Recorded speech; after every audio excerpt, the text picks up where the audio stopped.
तर नमस्कार कास्तकार मित्रांनो, हे बघा आज सकाळी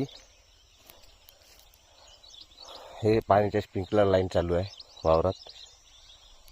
तर साला हे बोसडूची घोरपड पाईपामध्ये जाऊन आतमध्ये जागा करून बसली आहे बघा कशी. हे स्प्रिंकलर फिरत नव्हतं यामुळे मी बाहेर काढलं.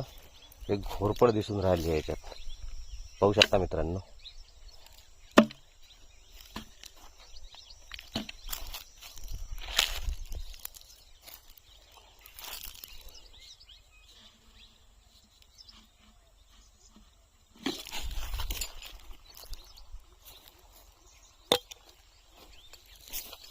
मेली की जिवंत आहे माहिती नाही.